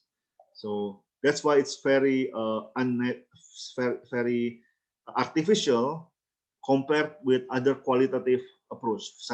For example, observation. Observation is considered the least artificial because you observe, usually you observe what is in the natural state. However, the downside of observation is that you won't get the opportunity to clarify something or to ask question to the subject of the observation, because usually in observation is mainly just collecting secondary data, what's already there in the data, without experience to interact with the object or the subject of the observation. So in the last point, because FGD can be very artificial, the findings may be far from the actual. So that happens. So for example, if you done an FGD about the response of women, toward an ad about beauty product, for example, it's possible that in the FGD you find that the response was positive. The response was positive. When you collected 10 women, you ask them to discuss, to tell them to discuss about an ad, about a commercial. You can get the result is positive. But once you've published that ad, you might get criticism from the general public or even from women, because what happened is that you ask them in a state where there's only female, and there's also the very strict discussion topic. So it's possible that when you release the ad to the general public, the problem is that the discussion is not only between women but also between men and women, and that creates issues. Sometimes they are being misinterpreted or misrepresented. So something that's perhaps positive can be controversial once it's being released in the real situation. So that happens, I think, a couple of times. I think the Gillette ad, I think about gender something. So it creates a controversy. It passed the FGD. There's no problem with the FGD, but when it's released, there's like an issue with a toxic masculinity. I think that's it. And there's also resistance from the male side that I think so. Okay, so I think the ad was about how Gillette address toxic masculinity, and it creates controversy among the toxic male among the population that's being offended by the or feeling offended by the ad, and that's come from discussion that's perhaps different from the setting of the original FGD. So that's something that's necessary for us to be aware of. Okay, the next is how to do FGD. The first one is the skills. So I've mentioned that with ethical concern, before you do something, before you do research, you have to have the necessary competence. You have the skills. If not, you might do poor science. And in this case, to do FGD, first and foremost, you have to have the skill to do FGD right. If not, or in this case, because this is still a learning experience, you just do it and you learn from your experience. So this will be your first experience. So hopefully by the time you need to do a real FGD for your work or for your final project, then at least you will have an experience in moderating, in facilitating a discussion from this course. So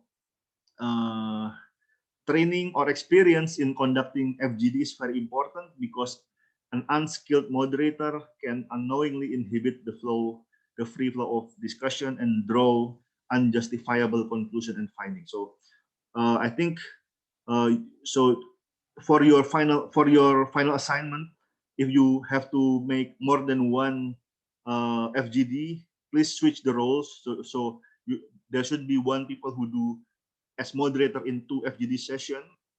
If possible, change the role. So in one session, one person be the moderator, but on the next session, he is the documenter. He's the he's the observer and not the moderator. So that more people can get the experience of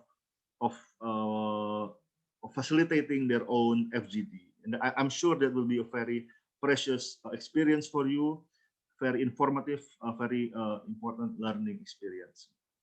But to sum it up, there's 5 important skills that the researchers needs to have.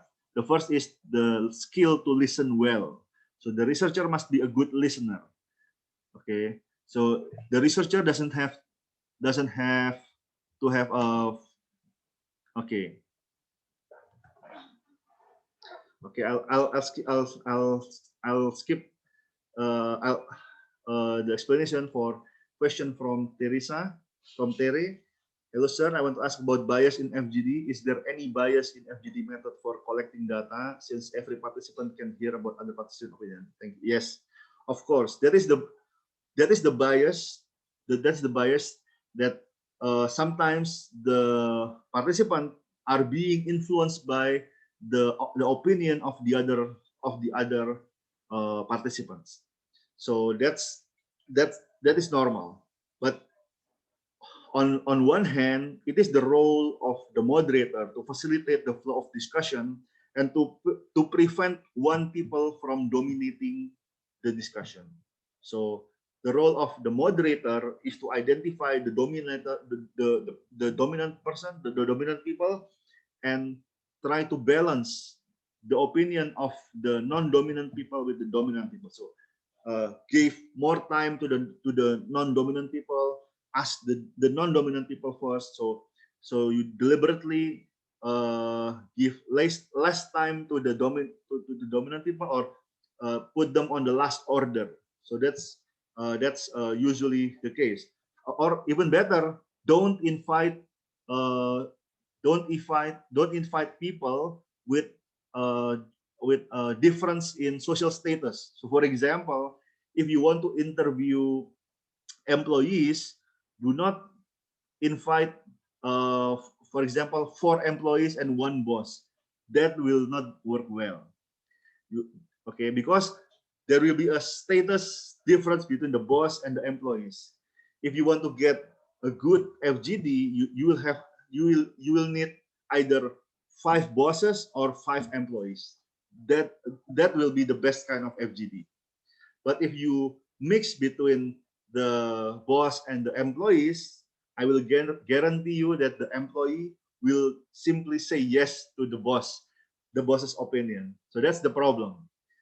So rather than trying to manage the FGD by giving time to the non-dominant people, it's better from the start to avoid disparity, to avoid differences in social status, to provide as equal background as possible between all participants, and then you will have easier time to manage the moderation, to manage the discussion. Okay. Okay. Yeah. Okay. So that's the importance of skill for moderator. The next one is that okay. First one is listen well. The researcher must be a good listener. So I've mentioned that the moderator needs to get information with at least direction as the least direction or least intervention as possible. So the moderator should talk less and listen more. That's the tips for moderators. And then the researchers needs to be flexible, free of bias and prejudice. So don't be judgy. So for example, even if you interview someone who express illegal behavior like fraud, they told you that they've stolen money, they've taken money from the company, or they have received bribe. Okay, those are bad things. Those are bad things. But in the interview or in the FGD, you cannot judge them. You cannot like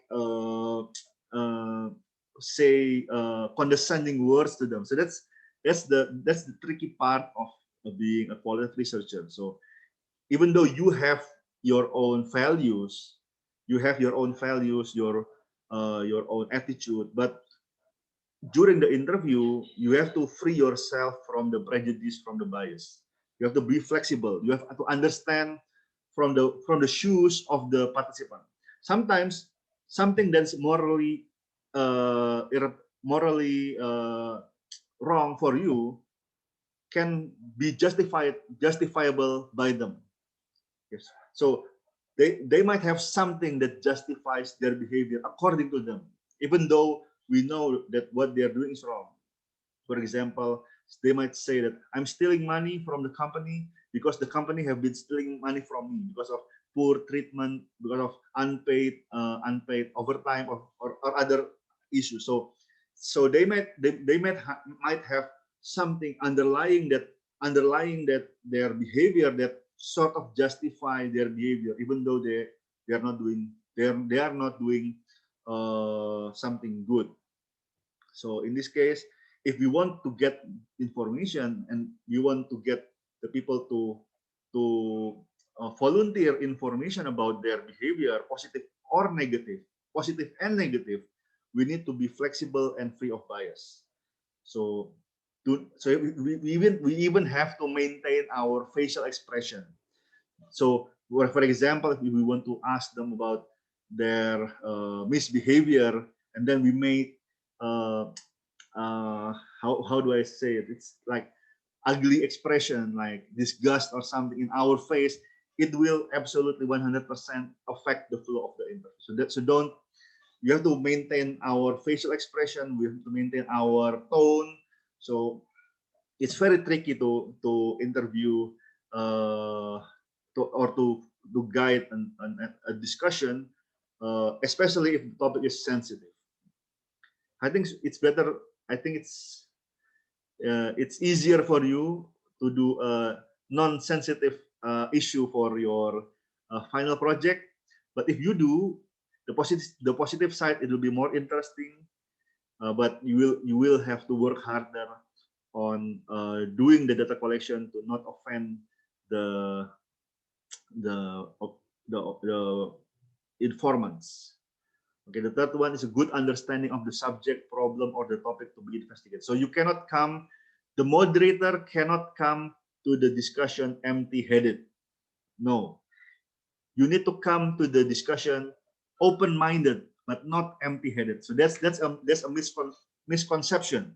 So this is a misconception. Some people think that to be a qualitative researcher, you have to be empty-headed, without theory, without experience, without judgment. Okay, the last part is correct. Without judgment is correct, but without theory, without experience, this is incorrect. Okay, so you go inside, you enter the research open-minded and not empty-headed. So that's the important part. And the next one is proficiency in the language in which discussion will be conducted. So if you, and this is not simply Indonesian versus English or other, or for example regional. For example, if you want to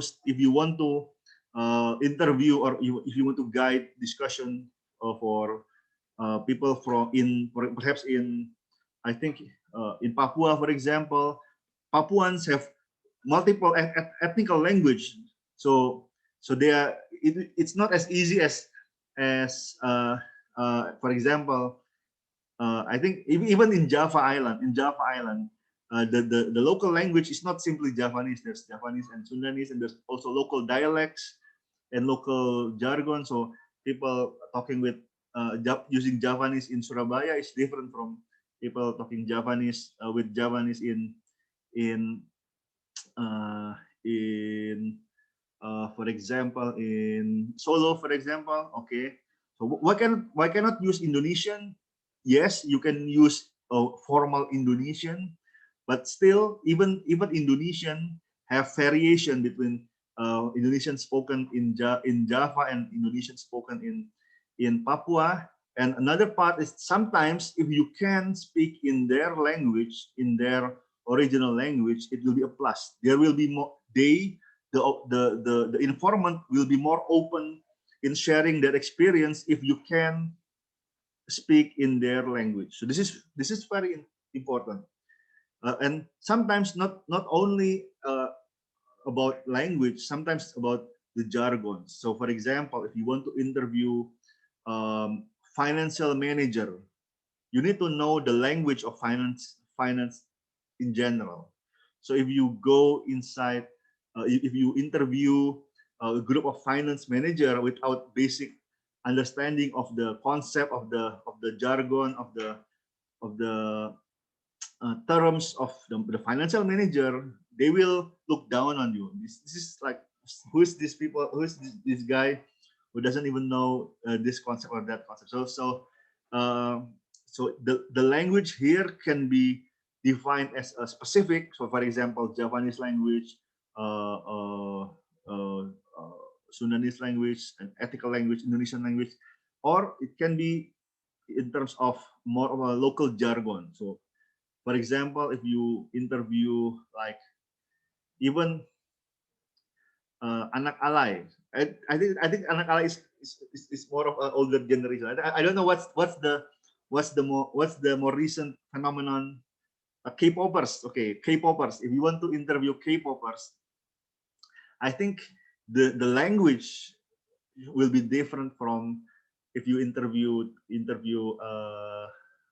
what is the subgroup? Anak alay, okay. Anak alay versus K-popers. The way the language you use to interview them should be different because there are common words, common jargon that's said in one group but not in the other, and vice versa. So proficiency in the language is important. Because it gives you access. Proficiency in the language gives you access. If you speak in formal Indonesian to a group of K-popers, they will answer informal answer that is not representative of their role as K-popers. I think that's sum it up. That sums it up.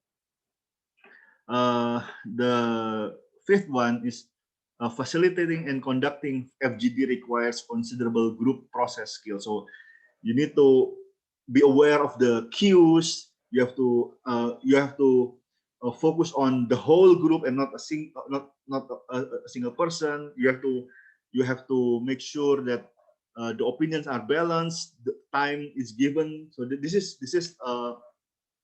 a group process skill that's very important.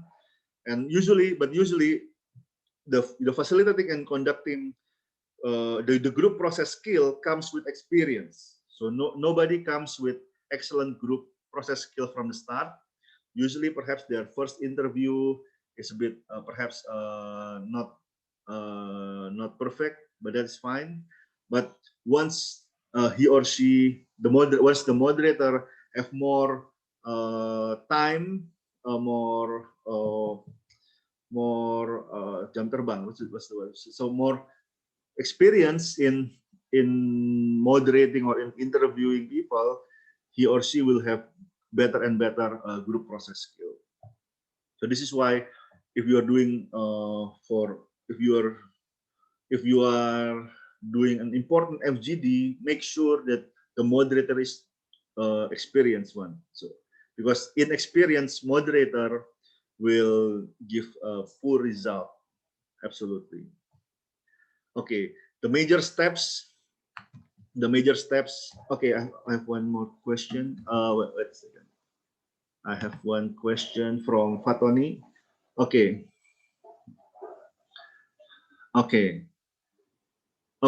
Good question. Can we ask close-ended question or conduct structured interview that have low flexibility when FGD is conducted because of its dynamism? Okay, I've mentioned that FGD is different from interview, especially from structured interview, because you cannot have a structured FGD. Why? Because of the dynamism. Yeah, because the group dynamics, basically unexpected things happen. So if you ask close-ended question, then there will be no discussion.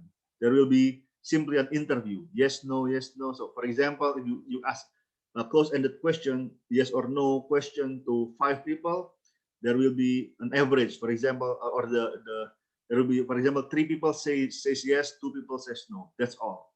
But if you ask open-ended question, you will elicit discussion. For example, when one person says yes and he explains his reasoning, the next person can comment, can ask question, can offer an alternative opinion. So more discussion comes from open-ended question. So for focus group discussion, it's best not to, or I think you should not ask close-ended question. Okay, and you have to prepare to modify the question because things go unexpected, more unexpected things comes up in an FGD compared to an interview. Okay, how to do FGD? We have 6 simple steps. First one is to identify the type of respondents required as per the studies. What's the type of respondents? The number of respondents, what the background. So usually there's like a rule with how many people and the background. I will discuss this later. Select the moderator and the field teams. Usually usually one moderator, but you can have two moderators. So it's possible for you to have two moderators with competing views. So for example, you can have one when you discuss an issue, for example, like COVID vaccine, you can have one moderator with pros, with positive views. You can have one moderator with negative views. Or for example, I think so the moderators can question different, so can facilitate different. So that's another type of FGD. The important part is that the competing moderator, they facilitate more discussion. So that's the style and the style and the format of the FGD. But the common one is to have one moderator and at least two, perhaps two supporters or field teams. So one documenters and one observer. So we need to select the skilled one, or at least the people with the highest confidence. Because if you don't have confidence, you won't do it well. So for your group, please select the moderator with the most confidence. But if you do more than one FGD, please change the roles. So if you do two FGD, you need to select two people with the highest confidence in doing the FGD, and then, or more experience in doing the FGD, and then have them do the FGD as moderator. Develop guide, facilitator's guide, and format for recording responses. Okay, so this is more of a guide. So it's not a questionnaire. It's different from a questionnaire. It's open-ended. So it's like a list of topics and probes and time allocation. So this is important usually because there's not enough time for sometimes for very deep probe. So we need to move on. Once the time is up, we need to move on to prevent some topic that is being missed by the FGD. Okay, the fourth one is to train field team and pre-test instruments. So this is if training the field team is not possible, at least pre-test the instrument. So make mock FGD, make trial FGD with your, so perhaps role play between moderators and participants. So in this case, you can identify awkward question or awkward topics, so you can prevent it from the main FGD.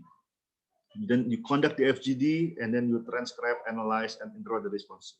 However, it is important to note that you can start the analysis of the FGD while you are doing the FGD. So it's possible for the observer and also for the moderator to write scribbles. So sometimes the moderator or the observer jot down their thoughts about the response of the respondent. So sometimes these field notes is an important part of the analysis. So so you can start doing the analysis even while you are doing the FGD. Okay. I think okay. Make preparation. So an FGD typically consists of, I think, 5. There's a typo, between 5 to 10 participants. If more sample is required, break them into multiple sessions. So okay. So with bigger sample, but with bigger group, it is undesirable because of two things. Because of the time constraint, because if you have like 12 participants, it will be difficult for you to get a balanced opinion from all of the participants, especially if the topic is the list of topic is quite long. So you have to balance between the number of participants and the number of topics. So usually an FGD should be less than 1 hour.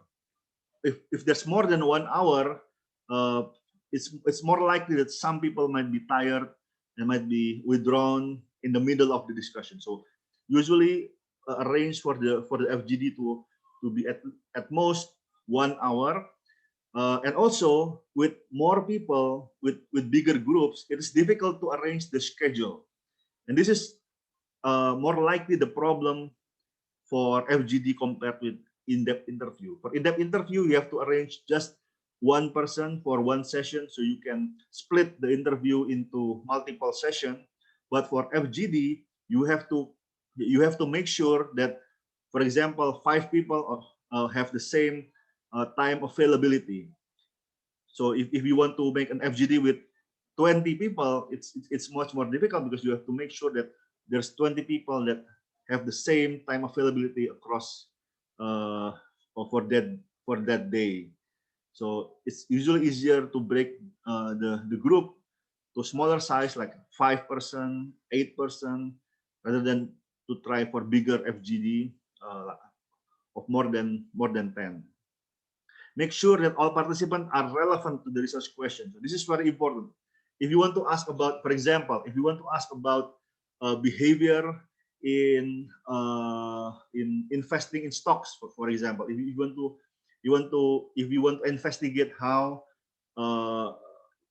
if you want to explore the feelings and the perception of traders in stock exchange or in Bitcoin, for example, but you want to interview people who have invested and who have make transaction in Bitcoin, for example, make sure that all of them have experience relevant to the research question. If you, for example, if you add one, for example, student that have no experience in trading to the FGD, and that student will only be kambing chong, they'll only be a silent participant. They won't add anything useful because they don't have the experience for the FGD. So make sure that all participants have experience really relevant to the research question, and adjust the degree of homogeneity and according to the purpose of the FGD.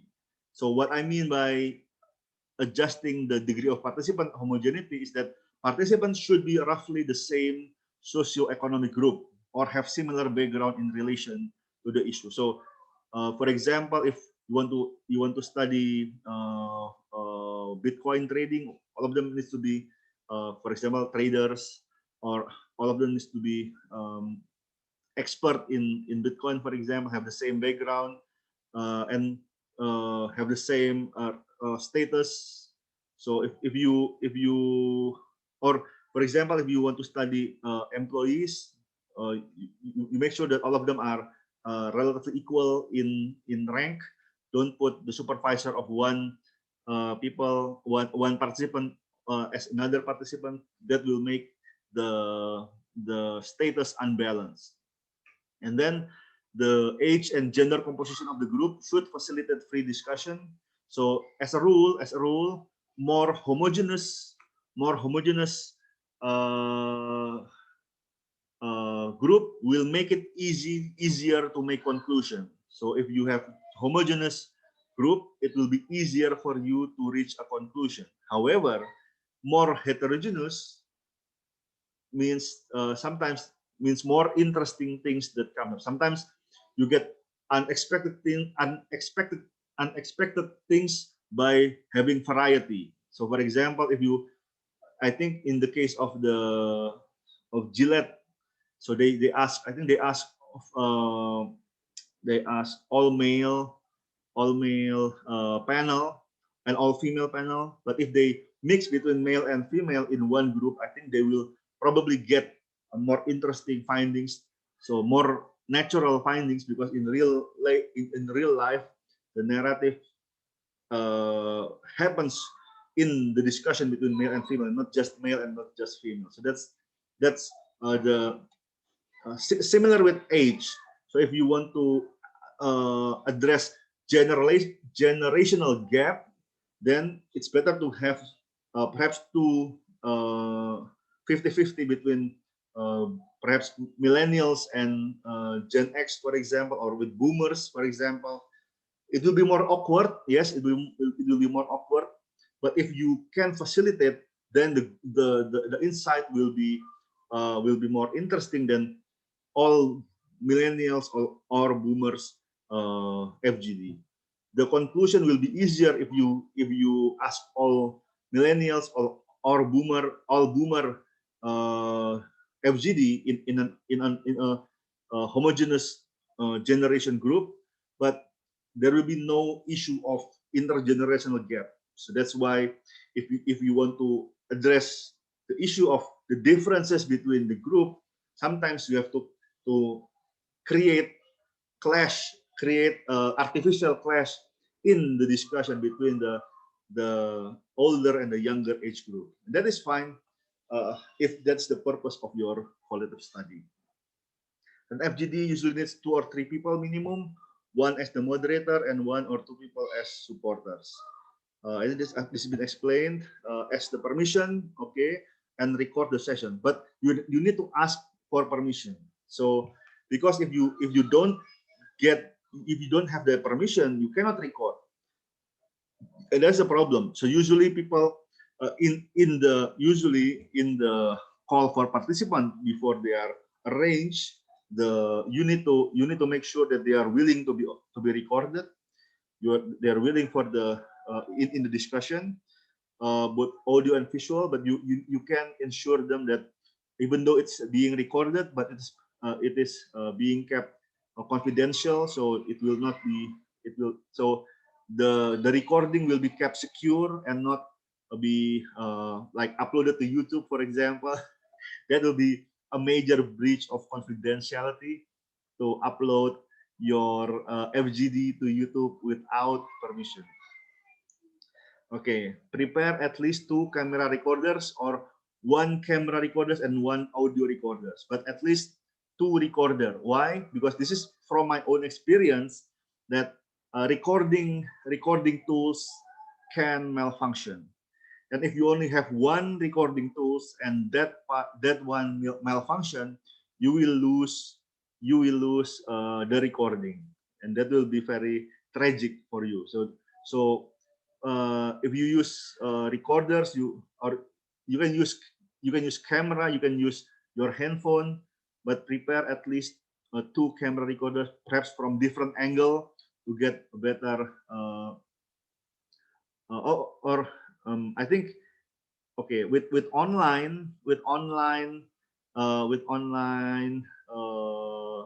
FGD, make sure that 2 people record. So and I think so for example, if I'm the host, so okay, let me check. Okay, I am the host, and okay, I lost the assistant. Okay, actually, who is the class rep here? Siapa ketua kelasnya? Is there any class rep here? Who is the class rep? Apakah ada ketua kelas di sini? Okay, so in here I see that I am the host and also the co-host, because the assistant left the Zoom session. But actually, the reason why I put the assistant, I usually put either the assistant or the class representative as the co-host, because if suddenly I lost a connection without a co-host, this class will be over. So the session will be over because I'm the host.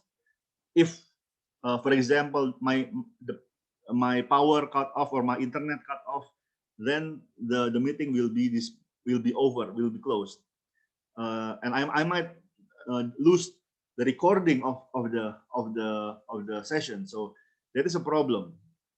So when you are recording in an online FGD, make sure to have a co-host, and that co-host needs to also record to make a backup if one person connection fail. Okay, take notes, prepare flip chart, and encourage scripts. I think this is for offline FGD. For online FGD, I think you can take notes, but flip chart might be difficult. I think you can annotate. I think you can draw. You can draw stuff on the screen, but it's easier to scribble in flip chart compared to in Zoom. So that's, I think that's the downside of online focus group discussion. Okay, how to do FGD? We have do's and don'ts. What time is this? It's already. Wait a second. Wait a second. Okay, we have 2 more minutes. I'll finish this in 2 minutes. Okay. I think you can discuss the FGD do's and don'ts by yourself. Okay. Okay.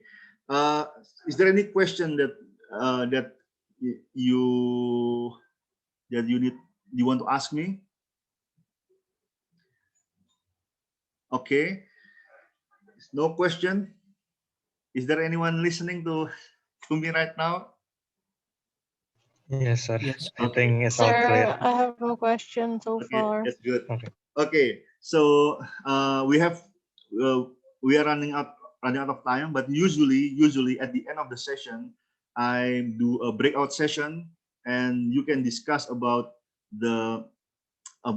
your final assignment. So I'm going to ask about your final project. Is there any question that you'd like to ask about the final project? Okay. One last thing is that I don't have your proposal. So you've sent your proposal to Pak Ariana, but I have not received that copy from him. So please send me your proposal. So I'll give you my email address. Okay. So in the chat box, you can see my email address. Please, for the group, to send me your final project proposal so I can review and provide feedback. So in next week, I can give you my feedback on the group proposal. Last but not least, I will upload this recording, lecture recording on MAS, and also a lot of the discussion, a lot of the materials will also come in MAS. So I think I'll just give you the link. Wait a second. I'll just give you the link. It is, so we are using Emas 2. So we are not using the old Emas again. So we have new platform. It's called Emas 2. I'll just send you the link for Emas 2. So please feel free to browse the page for case study and case study research. Okay. Okay, please note down the link. That is the link for my class, for the Emas of my class. I've put the syllabus there, and also starting from meeting 6, I've put the lecture slide. So the lecture slide for today is already at Zoom at Emas, and also the description on how to make case study, and a couple of YouTube videos about focus group discussion that I'm sure will be beneficial for you. I think that is all from me, because we're already 4:30, and usually I end my classes on time. And I usually started my class on time and I ended my class on time. So please, for next week also, please be here on time. I will start the session 2 p.m. sharp, and usually I also end it by 4:30 sharp. I think that's all. Oh, one more thing, please. Please write down your, I forgot to say, please write down your name and your NPM at the chat box. So this will be my attendance. So I'll take the attendance by you typing out your name and your NPM in the chat box, and then you can leave the session. That's all. That's okay. Thank you very much. See you next week. Good afternoon. Assalamualaikum warahmatullahi wabarakatuh. Thank you, sir. Waalaikumsalam warahmatullahi Thank you, wabarakatuh. sir. Thank you, sir. Okay.